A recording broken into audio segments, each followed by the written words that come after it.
વિદ્યાર્થી મિત્રો, અગાઉના લેક્ચરમાં આપણે ચતુષ્કોણ વિશેની જે સઘળી સમજ હતી કે જે આપણે ધોરણ 7 અને ધોરણ 8 માં શીખીને આવ્યા છીએ એ આપણે તદ્દન ક્લિયર કરી લીધું. હવે અત્યારે જે આપણે આ લેક્ચર લઈએ છીએ એમાં 8મા ધોરણના મુદ્દા અને 9મા ધોરણના મુદ્દા બે એક સાથે શીખવાના છે. તો સૌથી પહેલા આપણે અત્યારે જે શીખવું છે એ ચતુષ્કોણના 6 પ્રકાર શીખવાના છે. બરાબર? તમને યાદ જ છે કે ચતુષ્કોણ છે એના મુખ્ય બે પ્રકાર છે, એક અંતર્મુખ ચતુષ્કોણ ને બીજો બહિર્મુખ ચતુષ્કોણ. અંતર્મુખ ચતુષ્કોણના કોઈ પ્રકાર છે જ નહીં. બહિર્મુખ ચતુષ્કોણના કુલ 6 પ્રકાર છે. અંતર્મુખ અને બહિર્મુખની વ્યાખ્યા એટલે કે એની સ્પષ્ટ અલગ સમજ આપણે મેળવી કે જે ચતુષ્કોણના વિકર્ણો પરસ્પર છેદે તો એને આપણે બહિર્મુખ ચતુષ્કોણ કહીએ છીએ, અને જે ચતુષ્કોણના વિકર્ણો પરસ્પર છેદે નહીં તો એને આપણે અંતર્મુખ ચતુષ્કોણ કહીએ છીએ. તો આપણે અત્યારે જે ખરેખર શીખવા જઈ રહ્યા છીએ 6 પ્રકાર એ બહિર્મુખ ચતુષ્કોણના પ્રકાર છે. બરોબર? એટલે અહીંયા આપણે આ રીતે લખશું, બહિર્મુખ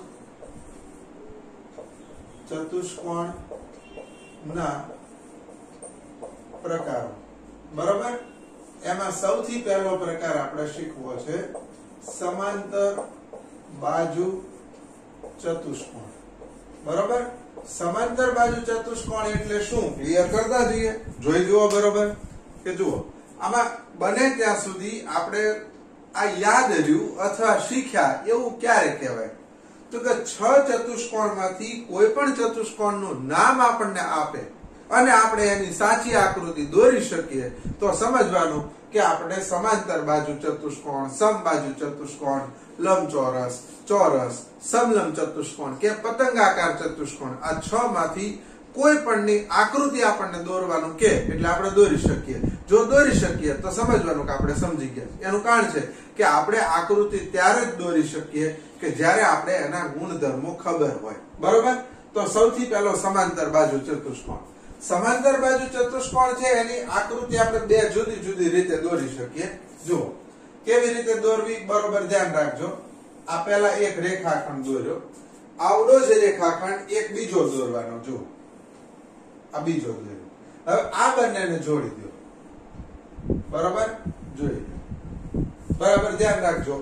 આમાં શું ખ્યાલ રાખવાનો તો કે સામસામેની બાજુઓના માપ સરખા દેખાવા જોઈએ. બરોબર? નામકરણ કરી નાખીએ. જુઓ શું તો કે A B C D. બરોબર? જો આ AB અને DC આ બે સામસામેની બાજુઓ છે, સમાંતર છે. AB અને BC સામસામેની બાજુઓ છે, સમાંતર છે. વ્યાખ્યા શું? એકદમ સહેલી. જે ચતુષ્કોણની સામસામેની બાજુઓની બંને જોડ સમાંતર હોય, સમાંતર એટલે એકબીજાને છેદતી નહીં હોય, તો એને આપણે સમાંતર બાજુ ચતુષ્કોણ કહીએ છીએ. ફરી વખત જુઓ, સામસામેની બાજુ આપણે આગલા લેક્ચરમાં શીખ્યા છીએ. સામસામેની બાજુ એટલે કેવી રીતે? AB અને DC આ બે સામસામેની બાજુઓ છે. AD અને BC એ સામસામેની બાજુઓ છે. ઈ એકબીજાને સમાંતર હોવી જોઈએ. સમાંતર હોવું આપણે પ્રકરણ નંબર 6 માં શીખ્યા છે. એક જ સમતલમાં હોય અને એકબીજાને છેદતા ન હોય એને આપણે સમાંતર કહીએ. બરાબર? તો વ્યાખ્યા શું વ્યાખ્યા થશે? જો આ રીતે, જે ચતુષ્કોણની સામસામેની બાજુઓની બંને જોડ સમાંતર હોય તો તે ચતુષ્કોણ ને સમાંતર બાજુ ચતુષ્કોણ કહે છે. ખ્યાલ આવી ગયો? સામસામેની બાજુઓની બંને જોડ સમાંતર હોય. સમાંતર હોય એટલે એકબીજાને છેદતી ન હોય તો એને આપણે સમાંતર બાજુ ચતુષ્કોણ કહીએ છીએ. બરાબર? તો એને આપણે જો સાંકેતિક સ્વરૂપે લખવું હોય તો શું લખી શકાય? આ રીતે કે AB સમાંતર DC અને AD સમાંતર BC. જો AB અને DC, AB અને DC સામસામેની બાજુઓ સમાંતર છે, ઊભા બે લીટા એને સમાંતર કહેવાય, અને AD અને BC એ એકબીજાને સમાંતર છે. બરાબર. હવે બીજું આ એનો ગુણધર્મ. હવે સમાંતર બાજુ ચતુષ્કોણનો એક વિશિષ્ટ સંકેત છે. આ ચતુષ્કોણ કરી અને ઉપર એમ લખી નાખો. બરાબર. તો આ જે છે આને શું વંચાય? તો આને વંચાય આ રીતે લખી નાખું, સમાંતર બાજુ ચતુષ્કોણ. બરાબર. જો આને આને આ એક જ એવો ચતુષ્કોણ છે સમાંતર બાજુ કે એનો વિશિષ્ટ સંકેત છે, બાકીના કોઈ ચતુષ્કોણ માટે સંકેત નથી. બરોબર, ધ્યાન રાખજો. ચતુષ્કોણની ઉપર સાઈડમાં કેમ ઘાત લખીએ, એ ઘાત લખી હોય એ જ રીતે ઉપર એમ લખેલો હોય તો ચતુષ્કોણ, બરાબર, અને ઉપર એમ તો સમાંતર બાજુ ચતુષ્કોણ ABCD અને વંચાય આ રીતે. બરાબર. હવે એના આપણે એક પછી એક ગુણધર્મો જોવા છે કે જે આપણને દાખલા ગણવા માટે ઉપયોગી થાય. તો અહીંયા હું લખું છું ગુણધર્મો. બરાબર. પહેલો ગુણધર્મ શું? તો કે ભાઈ સામસામેની બાજુઓ એકરૂપ હોય છે. બરાબર. જો સામસામેની બાજુઓ એકરૂપ હોય છે, મતલબ કે જેટલું માપ AB નું છે એટલું જ માપ CD નું છે. જો આ નામ દાખલા તરીકે A થી B નું માપ 15 હોય તો D થી C નું માપ કેટલું થાય? 15 જ થાય. સેમ એ જ રીતે AD અને BC આ બંનેનું માપ પણ કેવું હોય? સરખું હોય. એટલે જો A થી D નું માપ 8 હોય તો B થી C નું માપ 8 હોય. બરોબર. એટલે હવે તો કે તમે વિચારી લો કે અહીંયા આ એક અને બે બાજુઓના માપ આપેલા હોય અને તમને એમ કીધું હોય કે તમે ચતુષ્કોણની પરિમિતિ શોધો, તો તમને આવડી જાય. દાખલા તરીકે હું એમ કહું કે ચતુષ્કોણ ABCD સમાંતર બાજુ ચતુષ્કોણ છે, જેમાં AB બરાબર 10 અને BC બરાબર 8 છે. તો આ ચતુષ્કોણની પરિમિતિ શોધો. પરિમિતિનો અર્થ શું થાય? ચારે બાજુના માપનો સરવાળો. હવે વિચારો, આ 10 હોય તો આ 10 હોય, આ 8 હોય તો આ 8 હોય, તો 10 ને 8 18, 18 ના બીજા 18, એટલે આ ચતુષ્કોણની પરિમિતિ કેટલી થાય? 36 થાય. ક્લિયર છે બધાને? કે અહીંયા એ જ શીખવાનું છે કે આપણે અહીંયા ચોપડીની અંદર માત્ર બધા ગુણધર્મ આપ્યા છે, પરીક્ષામાં એ ગુણધર્મ આપણને સમજાણા કે નહીં એ જોતા પ્રશ્નો આવશે. એટલે આપણે પ્રશ્નો જો સોલ્વ કરી શકીએ તો આપણે ચોક્કસપણે આ સમજ્યા છીએ એવું ખબર પડી જાય. નહીતર આપણી ગોખણિયું જ્ઞાન છે એ આમાં કામ લાગવાનું નથી. તમે દાખલા તરીકે અહીંયા હું 4-5 ગુણધર્મ આપું, તમે પાકા કરી લીધા, પછી એને લગતા જો પ્રશ્નો આવે અને તમને ન આવડે તો સમજવાનું કે આપણે આ પાકું કરેલું નથી. બરાબર. સામસામેની બાજુઓ એકરૂપ હોય છે. પછી બીજો મુદ્દો,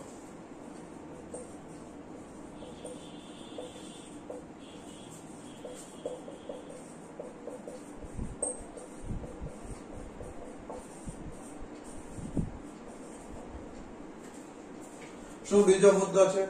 તો કે પાસ પાસેના ખૂણાનો સરવાળો 180 થાય. પાસ પાસેના ખૂણાનો સરવાળો 180 થાય. અથવા આનો આ જ મુદ્દો આમ પણ લખી શકાય, અથવા પાસ પાસેના ખૂણા પૂરક હોય છે. બરાબર. પાસ પાસેના ખૂણા કેવા હોય? પૂરક હોય. અને પૂરક હોય એટલે એનો સરવાળો કેટલો થાય? 180. હવે વિચારો કે સમાંતર બાજુ ચતુષ્કોણમાં કોઈ પણ એક ખૂણાનું માપ આપ્યું હોય તો તમે નક્કી છે બધા જ ખૂણાના માપ મેળવી શકો. કેમ? તો કે જો આ 100 નું હોય તો આ કેટલાનું થાય? 80 નું થાય. આ 80 નું હોય તો આ કેટલાનું થાય? 100 નું થાય. આ 100 નું હોય તો આ કેટલાનું થાય? 80 નું થાય. બરાબર. કેમ? તો કે પાસ પાસેના ખૂણાનો સરવાળો 180. એટલે મતલબ શું? ખૂણો A વત્તા ખૂણો B બરાબર 180, અથવા ખૂણો B વત્તા ખૂણો C બરાબર 180, અથવા ખૂણો C વત્તા ખૂણો D બરાબર 180, ખૂણો D વત્તા ખૂણો A બરાબર 180. બરાબર. ત્રીજો ગુણધર્મ જોઈ લેજો.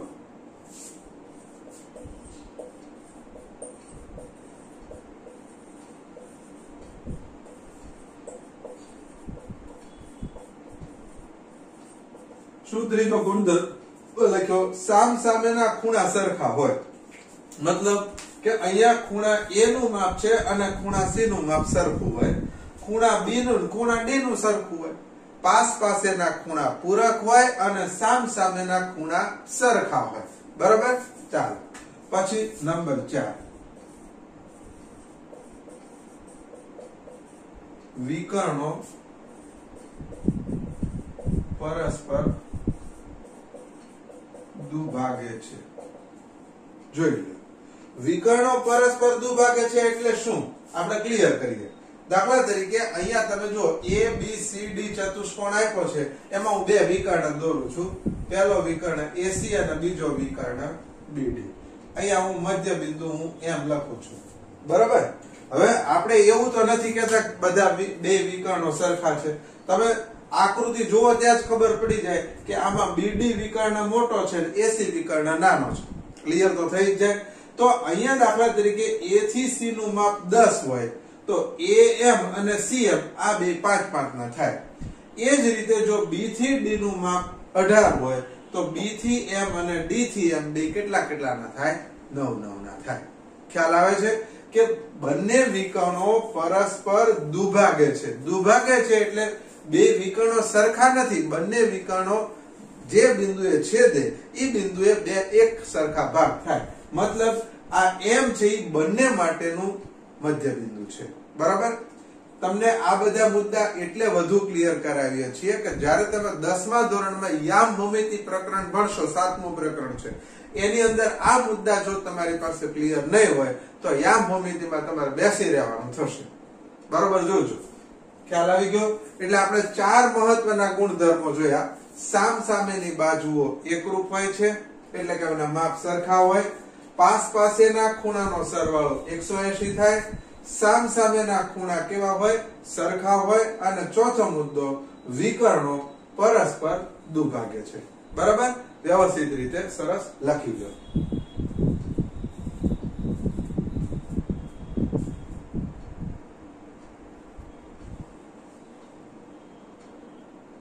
આપણે બીજો પ્રકાર જે શીખવો છે એ સમબાજુ ચતુષ્કોણ છે. બરાબર. નામ જુઓ એટલે આપણને એકદમ ક્લિયર થઈ જશે. સમ એટલે સરખી અને બાજુ, ચારે ચાર બાજુઓ સરખી હોય. બરાબર. તો એને સમબાજુ ચતુષ્કોણ કહેવાય. બરાબર. પણ હવે આપણે એને આકૃતિ દોરતા શીખીએ. જો ધ્યાન આપજો. બરાબર.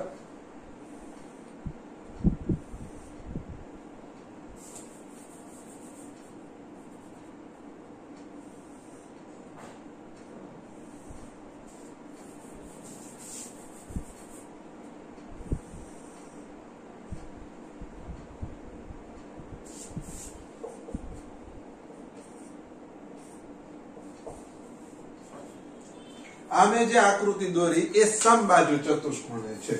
સમબાજુ ચતુષ્કોણમાં AB, BC, CD અને DA ચારે ચાર બાજુઓના માપ સરખા હોય. જો એના પહેલા ગુણધર્મો આપણે પહેલા શીખી લઈએ અને પછી એક બધા લખતા જશું. A, B, C, D આ સમબાજુ ચતુષ્કોણ છે. સમબાજુ ચતુષ્કોણના ગુણધર્મો શું? તો કે સામસામેની બાજુઓ સમાંતર હોય. AB અને DC સમાંતર હોય, AD અને BC સમાંતર હોય. એટલે સામસામેની બાજુઓ સમાંતર હોય એટલે ખરેખર એ ગુણધર્મ કોનો છે? આપણે હમણાં શીખ્યા, સમાંતર બાજુ. એટલે એક્ચ્યુઅલી આ સમાંતર બાજુ ચતુષ્કોણ છે. પણ સમાંતર બાજુ ચતુષ્કોણમાં ફેર શું કર્યો? તો કે ચારે બાજુઓ સરખી કરી નાખી. એટલે આપણે વ્યાખ્યા શું લખીશું? આ રીતે લખશું. જો કે જે સમાંતર બાજુ ચતુષ્કોણની ચારે બાજુઓ સરખી હોય તો તે ચતુષ્કોણને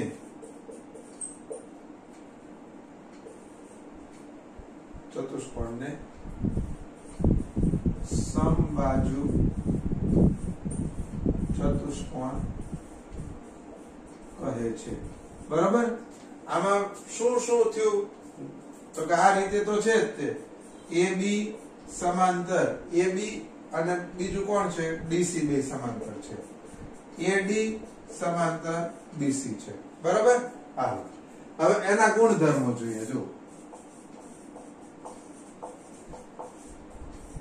સમબાજુ ચતુષ્કોણના ગુણધર્મો તો કે જુઓ અહીંયા આપણે સમાંતર બાજુ ચતુષ્કોણ આપણે વ્યાખ્યા જે લખીને એમાં આ શબ્દ વાપર્યો છે આ શબ્દનો અર્થ બરોબર ક્લિયર કરી લેજો કે સામસામેની બાજુઓ સમાંતર હોય એવો એક ચતુષ્કોણ લ્યો તો એને સમાંતર બાજુ ચતુષ્કોણ કહેવાય પણ આ ચતુષ્કોણની જો ચારેય બાજુઓ સરખી કરી નાખો તો તે ચતુષ્કોણને શું કહેવાય સમબાજુ ચતુષ્કોણ બરાબર ચાલો હવે પહેલો ગુણધર્મ શું તો કે ભાઈ ચારેય બાજુઓ કેવી હોય સરખી હોય છે બરાબર હવે આનો ફાયદો શું તો કે જો આપણને કોઈ એક બાજુનું માપ આપ્યું હોય તો આપણે ચારે ચાર બાજુઓના માપ શોધી શકીએ દાખલા તરીકે મને AB નું માપ 10 આપ્યું હોય કોઈ કહે કે ભાઈ સમબાજુ ચતુષ્કોણની પરિમિતિ કેટલી થાય તો આ 10 હોય તો આ બધા 10 10 ના જ હોય એટલે 10 ને 10 20 ને 10 30 ને 10 40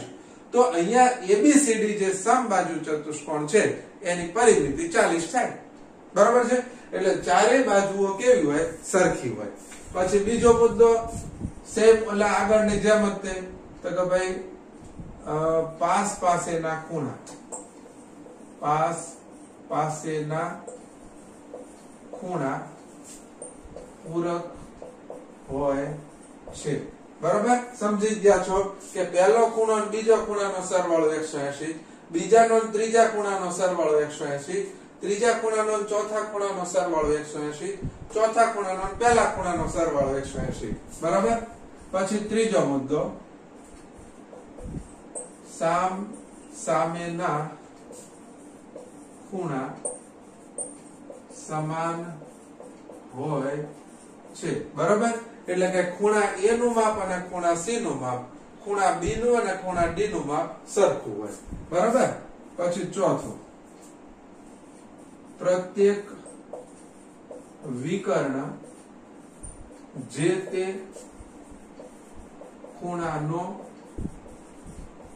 દ્વિભાજક છે બરાબર પ્રત્યેક વિકર્ણ દાખલા તરીકે હું અહીંયા AC વિકર્ણ દોરું છું બરોબર નજર બધાનું ધ્યાન અહીંયા આપતે જુઓ આ AC વિકર્ણ દોર્યો બરાબર AC વિકર્ણ દોરીએ તો એનાથી શું થશે તો કે ખૂણો A છે એના બે ભાગ થયા પહેલો ભાગ તો કે ખૂણો DAC અને બીજો ભાગ ખૂણો BAC તો આ બંને ખૂણા સરખા હોય ધારો કે ખૂણો A આખો ખૂણો A છે એ 80 નો હોય તો આ બંને કેટલા ના થાય 40 ના થાય બરાબર જ્યારે વિકર્ણ દોરીએ જુઓ બરાબર ધ્યાન રાખજો આપણે અગાઉ કયો ચતુષ્કોણ શીખ્યા સમાંતર બાજુ ચતુષ્કોણમાં વિકર્ણો છે એ ખૂણાના દ્વિભાજક બનતા નથી અહીંયા પ્રત્યેક વિકર્ણ જે તે ખૂણાનો દ્વિભાજક છે દાખલા તરીકે AC વિકર્ણ દોર્યો તો આ બે ભાગ થયા ખૂણા A ના અને ખૂણા C ના ભાગ થયા સેમ એ જ રીતે અહીંયા આપણે દોરી નાખીએ જો આમ કરીને બરાબર તો BD વિકર્ણ દોરો તો ખૂણા B ના બે સરખા ભાગ થાય ખૂણા D ના બે સરખા ભાગ થાય બરાબર પછી પાંચમો મુદ્દો શીખીએ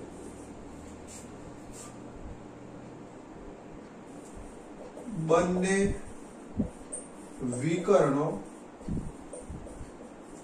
પરસ્પર કાટખૂણે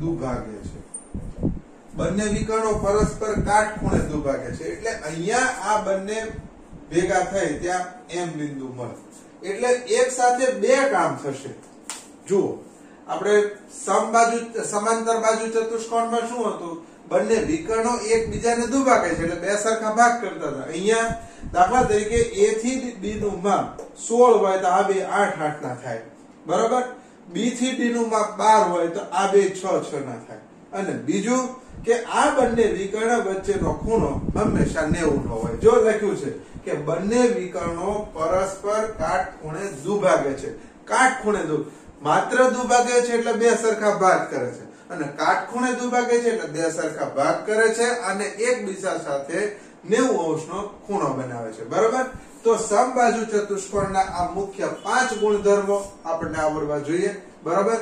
આની ઉપરથી જ આપણે દાખલા ગણવાના આવશે. દાખલા ગણીશું જેમ જેમ એમ આપણે આ તમને બધા જે કહેવાય એક પછી એક તમને ચતુષ્કોણના ગુણધર્મો શીખવાડીએ છીએ. તમે સમજતા જાઓ, પછી આ શીખતા જાઓ અને પછી આપણે છેલ્લે આ 6 ચતુષ્કોણ શીખાઈ જાય એટલે આપણે એને લગતા દાખલા તમને કરાવશું. બરોબર. ફરી વખત ચારે બાજુઓ સરખી હોય, પાસ પાસેના ખૂણા પૂરક હોય, સામ સામેના ખૂણા સમાન હોય, પ્રત્યેક વિકર્ણ જે તે ખૂણાનો દ્વિભાજક છે અને બંને વિકર્ણો પરસ્પર કાટખૂણે દુભાગે છે. તો આને આપણે સમબાજુ ચતુષ્કોણ કહીએ છીએ. ચારે બાજુઓ સરખી દોરી લો, વ્યવસ્થિત આકૃતિ દોરજો અને ગુણધર્મો લખી લો.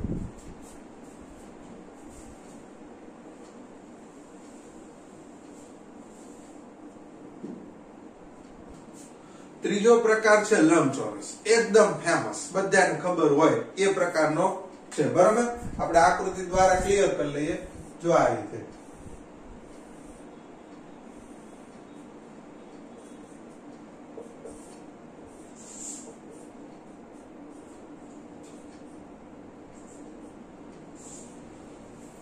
આ લંબચોરસ.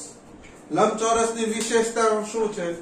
તો કે સામ સામેની બાજુઓ સમાંતર, સામ સામેની બાજુઓ સરખી. AB અને DC બે સમાંતર છે અને AB અને DC નું માપ સરખું છે. AD અને BC બંને સમાંતર છે, AD અને BC નું માપ સરખું છે. બરાબર. એટલે સામ સામેની બાજુઓ સરખી, સામ સામેની બાજુઓ સમાંતર. બીજું, ચારે ખૂણા કાટખૂણા છે. હવે આની વ્યાખ્યા શું? વ્યાખ્યા આપણે એવી રીતે કરી શકીએ કે આ એક્ચ્યુઅલી કયો ચતુષ્કોણ થયો? તો કે સમાંતર બાજુ છે. સમાંતર બાજુ ચતુષ્કોણના જો ચારે ખૂણાને કાટખૂણા કરી નાખો, આપણે ખબર હોય તો આવી આકૃતિ દોરી હતી. જો આ રીતે આવી આકૃતિ દોરી હતી. બરાબર. આ A, આ B, આ C અને D. બરાબર. હવે આ A ને હું અહીંથી ધક્કો મારું અને C ને આમ મારું તો આવું બની જાય. એટલે સમાંતર બાજુ ચતુષ્કોણમાંથી શું બની જાય? તો કે લંબચોરસ. ક્યારે બને? તો કે જ્યારે ચારે ખૂણા કાટખૂણા થઈ જાય. તો ચારે ખૂણા કાટખૂણા કરવાને બદલે આપણે એમ કહીએ કે કોઈ પણ એક ખૂણો કાટખૂણો છે, કોઈ પણ એક. દાખલા તરીકે એક ખૂણો કાટખૂણો છે તો A નો અને B નો સરવાળો કેટલો? 180. તો આ 90 વત્તા B ખૂણો બરાબર 180. તો આ B કેટલાનો થાય? 90 નો. હવે A 90 નો હોય તો C 90 નો જ હોય, B 90 નો હોય તો D 90 નો હોય. એટલે કોઈ પણ એક ખૂણો કાટખૂણો હોય તો બાકીના ખૂણા કાટખૂણા જ હોવાના છે. બરાબર. તો અહીંયા આપણે મૂળભૂત રીતે આ સમાંતર બાજુ ચતુષ્કોણ છે એટલે આપણે અહીંયા આ રીતે એની વ્યાખ્યા લખશું. જો જે સમાંતર બાજુ ચતુષ્કોણ નો કોઈ પણ એક ખૂણો કાટખૂણો હોય તે ચતુષ્કોણ ને લંબચોરસ કહે છે. બરાબર. હવે એના ગુણધર્મો જુઓ. આપણે વ્યાખ્યા જે લખી કે ભાઈ સમાંતર બાજુ ચતુષ્કોણ એટલે સામ સામેની બાજુઓ સમાંતર એટલે કઈ કઈ? તો કે AB સમાંતર DC અને AD સમાંતર BC. આ તો આવી જ ગયું. હવે એના ગુણધર્મો. સામ સામેની બાજુઓ સરખી હોય. પહેલો ગુણધર્મ, સામ સામેની બાજુઓ સરખી હોય છે. પછી બીજો મુદ્દો, ચારે ખૂણા કાટખૂણા હોય છે. ત્રીજો મુદ્દો, બંને વિકર્ણો એકરૂપ હોય છે. બરાબર. આ મુખ્ય 3 ગુણધર્મો આપણે યાદ રાખવાના છે. સામ સામેની બાજુઓ સરખી એટલે AB નું DC નું માપ સરખું, AD નું અને BC નું માપ સરખું. બીજો, ચારે ખૂણા કાટખૂણા એટલે ખૂણો A બરાબર ખૂણો B બરાબર ખૂણો C બરાબર ખૂણો D બરાબર 90. અને બંને વિકર્ણો સરખા એટલે એનો અર્થ થયો A થી C નું માપ અને B થી D નું માપ કેવું છે? સરખું છે. લખી નાખો.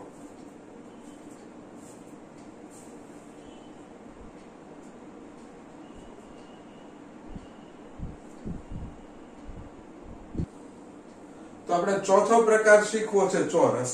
બરાબર? એકદમ જાણીતો જ પ્રકાર છે. આપણે આકૃતિ દ્વારા ક્લિયર કરી લઈએ.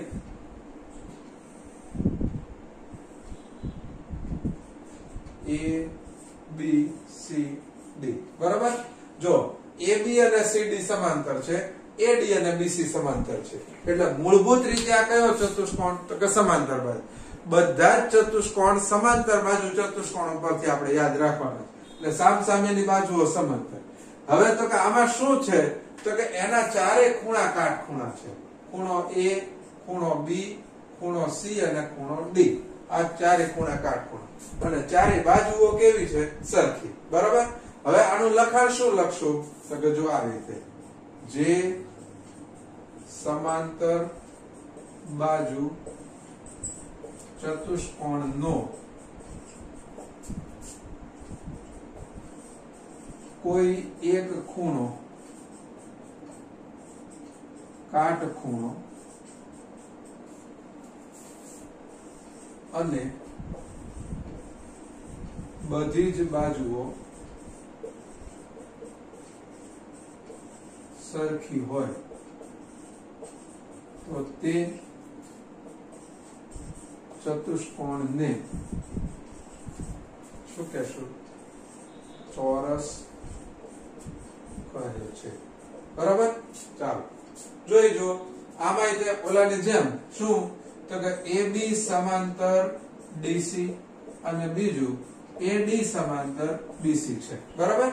જો કોઈ એક ખૂણો કાટખૂણો. હવે પહેલો ખૂણો કાટખૂણો હોય તો બાજુ બાજુનો સરવાળો 180. એટલે આ બીજો કાટખૂણો, ત્રીજોય થાય, ચોથોય થાય. એટલે બધા ખૂણા કાટખૂણા હોય અને બધી બાજુઓ કેવી હોય? સરખી હોય. બરાબર? હવે ચોરસના આપણે ગુણધર્મો જોઈ લઈએ. જોઈ લઈએ. ચોરસના ગુણધર્મો છે એ સમબાજુ ચતુષ્કોણની નજીક છે, ખૂબ જ નજીક છે. બરાબર? દાખલા તરીકે પહેલું, ચારે બાજુઓ સરખી હોય છે. પછી બીજું, ચારે ખૂણા કાટખૂણા હોય છે. ચારે બાજુઓ સરખી એટલે AB, BC, CD, DA ચારે ચાર નું માપ સરખું. ચારે ખૂણા કાટખૂણા છે એટલે ચારે ચાર ખૂણાનું માપ 90. બરાબર? ત્રીજો ગુણધર્મ જુઓ, પ્રત્યેક વિકર્ણ જે તે ખૂણાનો દ્વિભાજક છે. પ્રત્યેક વિકર્ણ જે તે ખૂણાનો દ્વિભાજક છે. દાખલા તરીકે હું AC વિકર્ણ દોરીશ તો ખૂણો A છે એ ખરેખર કેટલાનો છે? 90 નો. આમાં તો બધા 90 ના જ છે. તો અહીંયા શું થશે? આ બે ખૂણા બને. પહેલો ખૂણો BAC એટલે આ ખૂણો અને બીજો ખૂણો DAC. આ બે કેટલા ના થાય? 45 ના થાય. બરાબર? એટલે ખૂણા A ના બે સરખા થાય એમ આ બે સરખા થાય. આને બેને જોડી દો. બરાબર? તો આ બંને સરખા થાય. બરાબર? પ્રત્યેક વિકર્ણ જે તે ખૂણાનો દ્વિભાજક છે. ચોથો મુદ્દો, બંને વિકર્ણો એકરૂપ હોય છે અને પરસ્પર કાટખૂણે દુભાગે છે. જોઈ લો, બંને વિકર્ણો એકરૂપ એટલે A થી C નું માપ અને B થી D નું માપ સરખું હોય. બીજું કે અહીંયા જે આ રીતે આમ કરો તો આ ખૂણો છે, આ ખૂણો કાટખૂણો થાય. કેમ? તો કે વિકર્ણો પરસ્પર કાટખૂણે દુભાગે છે. A થી C નું માપ છે. દાખલા તરીકે હું અહીંયા M બિંદુ મૂકી દઉં. A થી M અને C થી M બે સરખું. BD માટે B થી M નું માપ અને D થી M નું માપ સરખું. એટલે બંને વિકર્ણો એકરૂપ છે અને બંને વિકર્ણો પરસ્પર કાટખૂણે દુભાગે છે. બરાબર?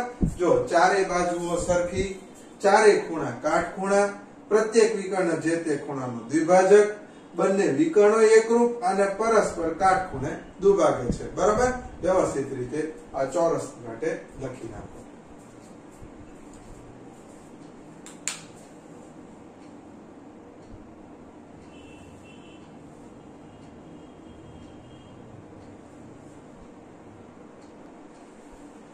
પ્રકાર નંબર 5 સમલંબ ચતુષ્કોણ. સમલંબ ચતુષ્કોણ છે અને આની પછીનો પ્રકાર છે પતંગાકાર ચતુષ્કોણ. એ બાકીના બધા ચતુષ્કોણ કરતા થોડોક જુદા ગુણધર્મો ધરાવે છે. દાખલા તરીકે હું આમ કરી દોરી નાખું. જુઓ, પહેલા હું આ રીતે દોરી નાખું. સેમ એ જ રીતે અહીંયા બે બાજુ થોડું થોડું લંબાવું. તો જુઓ, એક અહીંયા આમ થશે ને બીજો આમ થશે. બરાબર, નામકરણ કરી નાખીએ A B C D.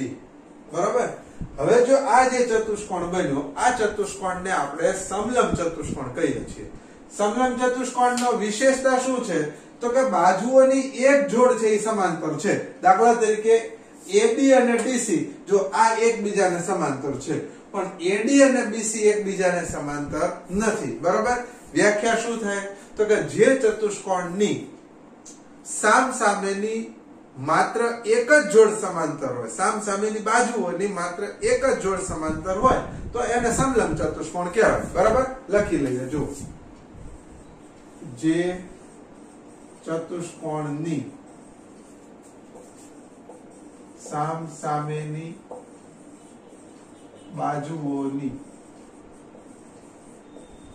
માત્ર એક જ જોડ સમાંતર હોય તો તે ચતુષ્કોણને સમલંબ ચતુષ્કોણ કહે છે. બરાબર, એટલે આમાં એક જોડ સમાંતર એટલે આપણે શું લખી શકીએ? આ રીતે લખી શકીએ AB સમાંતર DC. બરાબર, એક જ જોડ સમાંતર હોય. હવે આનો માત્ર અને માત્ર એક જ ગુણધર્મ વધારાનો યાદ રાખવાનો છે કે અહીંયા જુઓ, ખૂણો A અને ખૂણો D. બરાબર, આ બંનેનો સરવાળો 180. એટલે અહીંયા લખવાનું કે અહીં આકૃતિ પ્રમાણે. બરાબર, જુઓ આ રીતે આ બાજુ ઢાળ છે AD નો, તો ખૂણો A અને ખૂણો D નો સરવાળો 180. સેમ એ જ રીતે ખૂણો B અને ખૂણા C નો સરવાળો 180. ખૂણો A વત્તા ખૂણો D બરાબર 180. ખૂણો B વત્તા ખૂણો C બરાબર 180.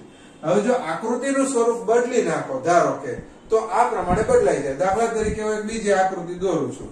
બરાબર, આમ કરી નામ કરી નાખું અને અહીંયા નામકરણ મેં આ રીતે આપ્યું હોય A B C D.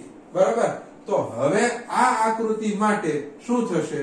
તો કે ખૂણો A વત્તા ખૂણો B બરાબર 180. પછી ખૂણો D વત્તા ખૂણો C બરાબર 180. બરાબર, કે અહીંયા જે આ બંને ઢાળમાં આવતા ખૂણા છે, બરાબર, એ 180. એનું કારણ છે કે આ બે સમાંતર રેખા છે અને આ એની છેદિકા છે. તો એક જ તરફના બંને અંતઃકોણ થાય અને અંતઃકોણ પૂરક હોય એ આપણે પ્રકરણ નંબર 6 માં શીખી ગયા. એટલે ખૂણો A અને ખૂણા D નું સરવાળો 180, ખૂણા B અને ખૂણા C નો સરવાળો 180. સેમ એ જ રીતે જો આવી આકૃતિ હોય તો ખૂણો A વત્તા ખૂણો B બરાબર 180, ખૂણો D વત્તા ખૂણો C બરાબર 180 લખી નાખો.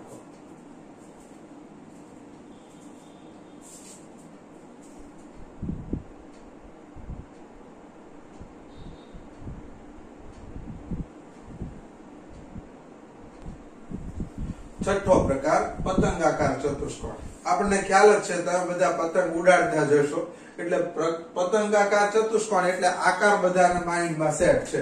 દાખલા તરીકે આવી રીતે આકૃતિ દોરીએ. જો આ રીતે પહેલા દોરી નાખ્યું. આ બે બાજુઓ સરખી હોય. સેમ એ જ રીતે અહીંયા આપણે થોડીક લંબાવી દેવાની. બરોબર, આ બે બાજુઓ સરખી. હવે હું નામ આપી દઉં A B C D. તો આ પતંગાકાર ચતુષ્કોણ બની ગયો. પતંગાકાર ચતુષ્કોણમાં શું છે? તો કે ભાઈ આ બંને બાજુઓ પાસેની બાજુઓની બંને જોડ સરખી છે અને સામસામેની બાજુઓ અસમાન છે. જુઓ, AD અને AB બે સરખી CB અને CD સરખી, પણ AB અને CD સરખી નથી, AD અને BC સરખી નથી, તો આ ચતુષ્કોણને આપણે પતંગાકાર ચતુષ્કોણ કહીએ છીએ. બરાબર? તો અહીંયા આપણે લખીએ છીએ, જો જે ચતુષ્કોણ માટે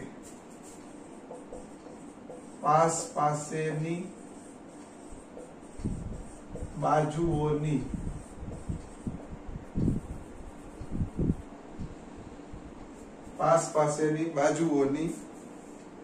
બે જોડ સમાન હોય, બે જોડ સમાન હોય અને સામસામેની બાજુઓ અસમાન હોય તો તે ચતુષ્કોણને પતંગાકાર ચતુષ્કોણ કહે છે. બરાબર? જુઓ, જે ચતુષ્કોણ માટે પાસેની બાજુઓની બે જોડ સમાન હોય, જો AD અને AB આ બે સરખી, તમે પતંગ જોયેલો છે, ઉપરની બે બાજુ સરખી અને નીચેની બે બાજુઓ સરખી હોય. બરાબર? તો પાસેની બાજુઓની બંને જોડ સમાન છે, સામસામેની બાજુઓ અસમાન. જો AB ની સામે DC, તો આના માપ, આ બે માપ જુદા જુદા, આના બંને જુદા જુદા, તો એને પતંગાકાર ચતુષ્કોણ કહે છે. બરાબર? હવે આનો એક મહત્વનો ગુણધર્મ આપણે શું યાદ રાખવાનો છે, તો કે આનો એક વિકર્ણ બીજા વિકર્ણને દુભાગે. દાખલા તરીકે પહેલો વિકર્ણ હું અહીંયા દોરું છું AC અને બીજો વિકર્ણ દોરું છું BD. બરાબર? તો અહીંયા તમે જોજો, અહીંયા હું M બિંદુ મૂકું તો M બિંદુ શું કરશે, તો કે આ AC વિકર્ણ છે એ BD વિકર્ણના બે સરખા ભાગ કરે છે, એટલે એનો એક વિકર્ણ બીજા વિકર્ણના બે સરખા ભાગ કરે છે. બે સરખા ભાગ કરે છે એટલે દુભાગે છે. બરોબર? અહીંયા ગુણધર્મ.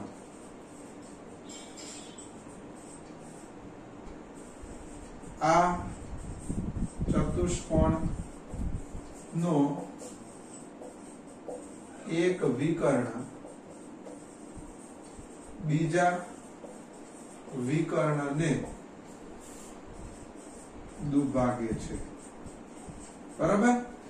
તો વિદ્યાર્થી મિત્રો, અહીંયા તમે જુઓ કે અહીંયા AC વિકર્ણ છે એના બે સરખા ભાગ થતા નથી. જુઓ, AM અને CM સરખા નથી, પણ B થી M અને D થી M બે સરખા છે, એટલે AC વિકર્ણ BD વિકર્ણના બે સરખા ભાગ કરે છે. તો આપણે અહીંયા 6 પ્રકાર જે ચતુષ્કોણના હતા એમાં 8મા ધોરણના મુદ્દા અને 9મા ધોરણના મુદ્દા આવી જાય એવી રીતે સરસ મજાનું શીખ્યું. હવે પછી આપણે ફરીથી પાછા નેક્સ્ટ લેક્ચરમાં મળીશું, ત્યારે આ જે આપણે પ્રકાર શીખ્યા, આ ગુણધર્મો શીખ્યા એ તમે તૈયાર કરી રાખજો. આપણે એને લગતા દાખલા તમને ભણાવીશું. આ લખી લો.